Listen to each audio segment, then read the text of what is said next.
तकरीबन पाकिस्तान में तो ज़्यादा नज़दीक लगे, 1-2 घंटे लगे हैं, रह गया, और हमारे पास भी 6-7 घंटे रह गए हैं। क्या एतवार ख़त्म होने वाला है। कल से पाकिस्तान में वर्किंग डे जो है दोबारा शुरू होने वाला है। और आपको पता है पाकिस्तान में जो सियासत है वो अदालतों में भी चल रही है, तो कल से फिर मुख्तलिफ केस हैं। और आज कल की निस्बत जो चीफ जस्टिस हैं उनका जो रवैया है वो भी थोड़ा सा मुख्तलिफ था। उसके अलावा परवेज़ लाई ने क्या कहा है, बिलावल भुट्टो इंडिया गए, वहाँ पर मोदी सरकार या उनके लोग और पाकिस्तान में पीटीआई दोनों इकट्ठे एक साथ मिलकर एहतजाज क्यों कर रहे हैं। और फिर उसके बाद चीन के और अफ़गानिस्तान के जो वज़ीर ख़ारिजा है वो पाकिस्तान आए, तो वहाँ पर बिलावल भुट्टो से उनकी मुलाकात हुई, फिर उसके बाद ब्रीफिंग भी हुई, और फिर उसके बाद कुछ ना कुछ चीफ आर्मी स्टाफ ने भी चाइना के बारे में एक ब्रीफिंग दी, या वो क्या कहते हैं उसमें स्टेटमेंट कह लें या जो भी।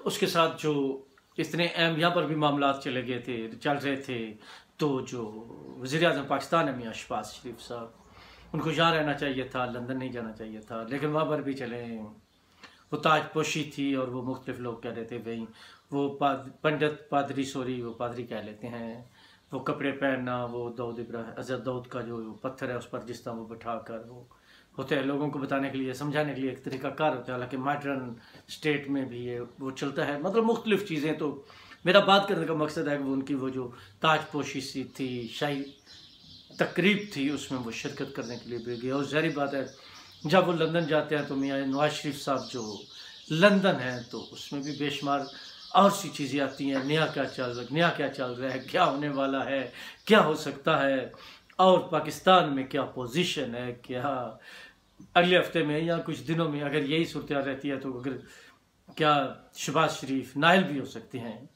अदालत, मतलब, और ऐसा वो कर भी सकती है या नहीं भी कर सकती, क्योंकि मौजूदा हालात में जिस तरह की इस्टेब्लिशमेंट की पोजीशन है, पाकिस्तान की पोजीशन है, या फिर एक रजीम चेंज हुई है तो उसमें चाइना पाकिस्तान के तल्लुकात या दूसरे, तो क्या वो अपने फैसलों पर अमल कर सकते हैं या नहीं कर सकते। जिस तरह पिछले 1-2 माह में ऐसा लगा है कि वो अदालत उस तरह नहीं कर सकी जिस तरह वो चाहते थे, उसमें बेशुमार चीज़ें आ गई। फिर 2-3 अदारे मद्दे मुकाबला आ गए, मतलब उन्होंने जिस तरह फंड मांगे, इलेक्शन की डेट थी, सब कुछ हुआ, तो अब बातें हैं ज़्यादा से ज़्यादा तो अब यही हो सकता है ना, अब 14 को किसी सूरत इलेक्शन तो 14 मई को नहीं हो सकते, ज़्यादा से ज़्यादा वो करेंगे तो उनको नाइल करेंगे, या ये उनके साथ क्या करते हैं, ये भी एक चीज़ है।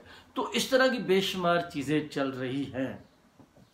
लेकिन मैंने पहले 1-2 प्रोग्राम किए, जल्दी में किए, और मुख्तलिफ जगहों पर ऐसे ही मोबाइल पकड़ कर करने पड़े कि क्या बिलावल भुट्टो वाला वो मसला चल रहा है, पीछे चाइना क्या है। तो जनाब आपको ये बताया, आपने सोचना होगा इंटरनेशनल तौर पर, बैन अवी तौर पर बड़ा कुछ चल रहा होता है।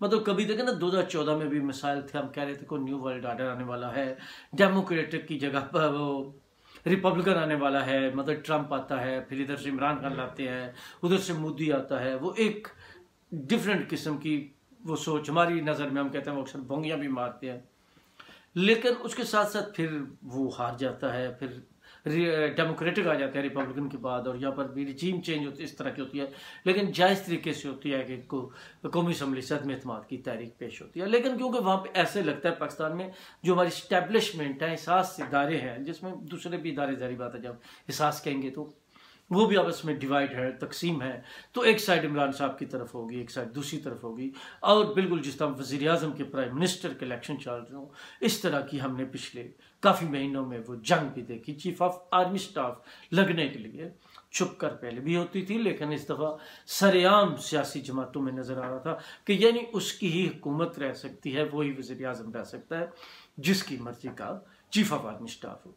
फिर जाने वाले चीफ ऑफ आर्मी स्टाफ जो है उस पर जिस तरह तनकीद शुरू हुई, और जिन लोगों को वो लेकर आए थे उनकी तरफ से भी तनकीद, और जिनको इतराज़ था कि हमें छोड़कर उनको लाया गया उनकी तरफ से भी तनकीद।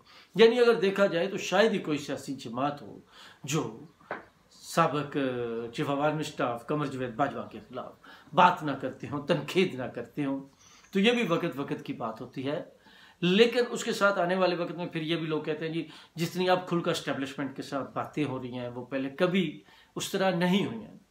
तो फिर कुछ लोग ये भी सोचते हैं तो क्या इमरान खान साहब, क्योंकि वो अक्सर कहते हैं जी इतने सियासतदान नहीं हैं, ये है वो, लेकिन जो भी है वो एक सियासी जमात के हैं तो वो सियासत करते हैं, आप तो उनको सियासतदान ही कहेंगे। बहरहाल वो कहते हैं जी ये उनको उकसाया जा रहा है, गुस्सा दिलाया जा रहा है। जो पुरानी बड़ी जमातें हैं ये भी ज़ाहिर बात है डसी हुई हैं। पाकिस्तान में अख्तियारात का मसला तो रहा है, आमरीत और जमहूरियत की जंग तो रही है, और एक खटपुतली सी जमहूरियत कंपनी की मशहूरी के लिए आती है। तो इन्होंने उसको गुस्सा दिलाया है, उसको उकसाया है, और इस चीज़ को और खींच रहे हैं कि इमरान खान आपके ऊपर ही आ रहा है ना, क्योंकि जितनी इमरान खान ने जो गलतियां की हैं एस्टेब्लिशमेंट उसको लिफ्ट तो करा नहीं सकती उस तरह, लेकिन फिर वो एस्टेब्लिशमेंट के खिलाफ बोलता है। तो आने वाले वक्त में सियासी जमातें समझती हैं इससे ये फ़ायदा होगा, चले वो इमरान खान की तरफ से ही हो रहा है कि अवाम को पता चलता जा रहा है, फिर स्टैब्लिशमेंट को भी एहसास होता जा रहा है कि अब हमारी उस तरह दाल नहीं गलने वाली है, तो कुछ ना कुछ फिर भी तरीका बनेगा कि अवामी हुकूमतों को कुछ ना कुछ डिलीवर किया जाए उनकी तरफ से। जो अवामी हुकूमत के इख्तियार है वो क्या होता है क्या नहीं होता है, अवामी हुकूमत होती है नहीं होती है, वो तो एक अलग गुफ्तगू है, डिस्कस है, बहस है। और यहाँ पे आप देखें ना, हम जितनी भी बात करते हैं लेकिन बाद में आकर वो कुछ हो जाता है जिसका हमें तसव्वुर भी नहीं होता, जिसका हमें एहसास भी नहीं होता है। तो खैर ये तो थोड़ी सी वो बातें थी। अच्छा मैं वापस आ जाऊँ कि अब देखिए 2014 में इमरान खान साहब जब लॉन्ग मार्च लेकर आते हैं तो चीन के सदर ने आना होता है, वो नहीं आता है। उसकी क्या वजह है? उसकी वही अमेरिका वजह है। फिर अब क्या होता है कि इमरान खान साहब 3 साल से आपका सीपैक बंद है। अब सीपैक बंद है तो IMF के साथ, अब देखें ना इस हुकूमत में भी ये साल से लगे हुए हैं, अभी तक IMF के साथ मुआहदा नहीं हो सके, ये भी नाकाम रहे। तो खान साहब उस वक्त जो थी उनकी टीम या दूसरे, वो सारे कागजात लेकर जो सीपैक के मुआहदे हैं, और काफ़ी मुआहदे ऐसे हैं जो बड़े सस्ते हैं। मैंने आपको पहले भी बताया था कि चीन 8, 9, 10% के साथ दुनिया के साथ मुख्तलिफ मुआहदे करता है, मतलब ये कंस्ट्रक्शन के, सड़कों के, डैम के, या इस तरह की बड़ी बड़ी जो अरबों खरबों में डेवलपमेंट होती है उसके। तो क्या होता है, तो इन्होंने पाकिस्तान को 2% पर दिया था, और ये मुआहदा था, ये टॉप सीक्रेट मैटर है, टॉप सीक्रेट डॉक्यूमेंट्स हैं, ये कभी ओपन नहीं किए जाएंगे और करने भी नहीं चाहिए। आप देखें ना हमारे साथ जो चीन है वो तो बहुत फिर भला कर रहा है ना, और हमारे पास है भी जब कुछ नहीं, हमारे मामलात, हमारे लात तो बिल्कुल ऐसे ही हैं जैसे मुझ जैसे गरीब राजा जुल्फकार अली के। मेरे तो खैर और भी ज़्यादा ख़राब होते हैं, मतलब जेब में फूटी कोड़ी नहीं होती और दादप्पा लगाकर सफ़ेद पोशी में ज़िंदगी चला रहे हैं। लेकिन मुझे कोई ख्वाहिश भी नहीं है दौलत की या कोई चीज़ बनाऊं। हाँ इतना ज़रूर है कि कम से कम सफ़र ना रुके। खैर मैं ज़ातियात में आ गया पाकिस्तान से, तो उन्होंने जाकर बता दिया जी 2%, फिर और कुछ डॉक्यूमेंट बता दिए, उसकी वजह से नाराज़ हुए। और आपको बताऊँ ये आसान नहीं था पार्टियों को, ये रजीम चेंज होते हैं ना, इसमें बड़ी चीज़ें हैं। एक साइड इंटरनेशनल बैन अवी तौर पर बड़ा कुछ और होता है। वैसे तो तुर्की वाले इलेक्शन भी आ रहे हैं और बहुत सी ज़्यादा चीज़ें हैं। या इमरान खान सऊदीया के जिस जहाज़ पर थे तो वो काम कुछ दूसरी तरफ कर रहे थे, जिससे सऊदीया का मसला, जिस तरह तोशा खाना, ये वो सारा बात अंगूठी 1 अरब 70 करोड़ की हो या सिर्फ वो नहीं है। यहाँ पे बादशाहियाँ होती हैं, ये रस्म रिवाज होते हैं, आपकी उसी हिसाब से एक तरीका होता है। और वैसे भी आपको कोई तोहफा देता है तो उस तोहफे को फ़रोख्त नहीं करते। हमारे दोस्त तो बड़ी आसानी के साथ ये बात कह देते हैं जी तोहफे ही था, गिफ्ट ही था, इसमें क्या। तो खैर बात करने का मकसद है कि वो सीपैक बंद कर बैठे थे इमरान खान साहब। सीपैक पिछले 3 साल से बंद है। फिर उसमें जिस तरह के आसम वो बाजवा साहब का जो कुछ आया, बाकी लोगों को आया, या फिर उसमें एस्टेब्लिशमेंट का भी क्या किरदार था, सीपैक रखना है नहीं रखना। और 3 साल पिछले इमरान खान साहब के भी अगर 4 साल 4.25 साल देखें तो एक वो जो मोटरवे था मेरे ख्याल रहीम यार खान से बलोचिस्तान वाला कुछ कॉरिडोर, उसके अलावा, और वो भी पिछली हुकूमत में तकरीबन मुकम्मल होने के नज़दीक था, मुकम्मल हुआ है। बाकी काशगर से ग्वादर तक पता नहीं उसमें क्या क्या फिल्में हैं, क्या क्या ड्रामे हैं। आपके सामने ये जो सियासी बयान आते हैं या दूसरे आते हैं, ये कुछ भी नहीं होते। बेसिक जो चीज़ें लोग समझते हैं बैन अवी तौर पर इकानमी की जो जंग है, तो उसके पीछे ये इस तरह की चीज़ें होती हैं।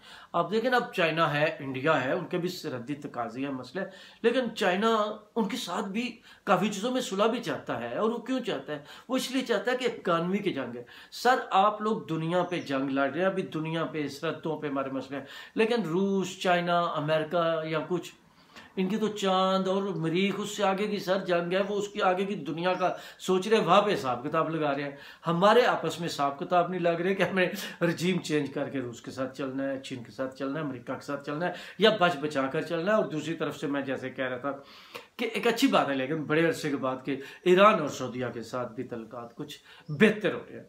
तो हम तल्लुकात बेहतर करने की बजाय हर जगह पे ख़राब करना चाहते हैं। और पब्लिक हमारी जो है, अवाम है, आप तो जानते हैं उनकी जो हालत है, उनका जो माइंड सेट है, वो उससे आगे अपनी पसंद की बात सुनना चाहते हैं या मुखालिफ के ख़िलाफ़ सुनना चाहते हैं। उनको ना तो कोई इन्फॉर्मेशन चाहिए ना कुछ और चाहिए। तो लेकिन ये वैसी मसले नहीं है, यहाँ भी पैसा है, रोकड़ा है, निश्की है। यानी वो समझते हैं लोग जो माइंड चेंज करते हैं, फ़ज़ा बनाते हैं, हवा बनाते हैं, कि किसी वक्त भी कोई और ऐसी चीज़ बनाकर इन लोगों का जो माइंड है वो चेंज किया जा सकता है।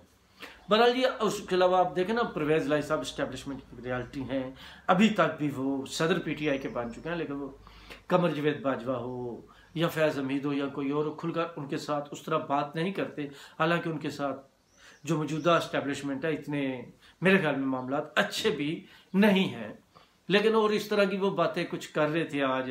और फैसल नसीर के साथ बात बारे में इमरान खान साहब बड़ी कल खुलकर फिर बात कर रहे थे। वो क्यों कर रहे थे?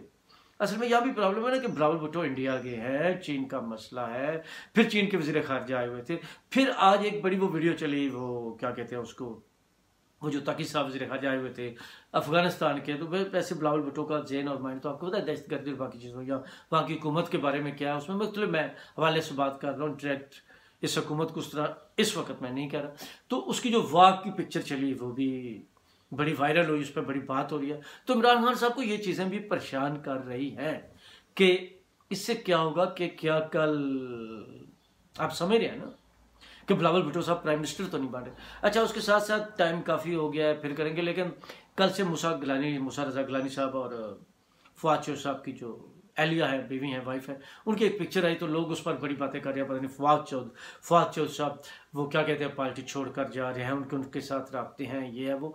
तो सर ऐसा कुछ नहीं है, ये ठीक है, कोई भी हो तो वो फवाद चौधरी को देखेगा शक की नज़र से। उन्होंने तकरीबन तमाम जमातें बदली हुई हैं, लेकिन जो यूसुफ रजा गिलानी साहब का ख़ानदान है, उनके साथ इनके बड़े पुराने रवाबत है, अच्छे तल्लुकात है, अच्छे रिश्ते हैं, और बाकी सियासतदानों के भी होते हैं, ऐसा नहीं है। तो उनके घरेलू तल्लुक है। वो पिक्चर तो कोई पार्टी थी, ये वो वहाँ पे इकट्ठे थे और उनके तल्लुक। और मैं आपको ये भी बता दूँ कि जब PTI की हुकूमत थी तो मेरे ख्याल मूसा रजा गिलानी थे, नहीं हैदर रजा गिलानी नहीं थे, वो दूसरे थे मेरे जहन में। बहरहाल इनके एक भाई थे, वो अचानक वो भी MNA से हो जाता है। तो उनकी गाड़ी का एक्सीडेंट हो गया, बच्चा था उनका, या मूसा रजा गिलानी थे, वो सेनेटर फैसल जो हैं, जो स्टेट सेक्रेटरी भी PTI के होते हैं, तो उनकी अच्छी खासी झड़प और मसला हो गया। तो वो चीज़ भी उस वक्त फवाद चौधरी ने बात करके दोनों तरफ से उसको क्लियर किया था। तो लेकिन बात यह कि हम बड़ी छोटी छोटी जो चीज़ें हैं उनमें बड़ी बड़ी खबर निकालने की कोशिश करते हैं, लेकिन कोई हरज भी नहीं है। जिस तरह हो रहा है, जिस तरह होता है, तो कुछ भी हो सकता है। तो बातें बड़ी ज़्यादा हैं जनाब, चीज़ें बड़ी ज़्यादा हैं, लेकिन इस वक्त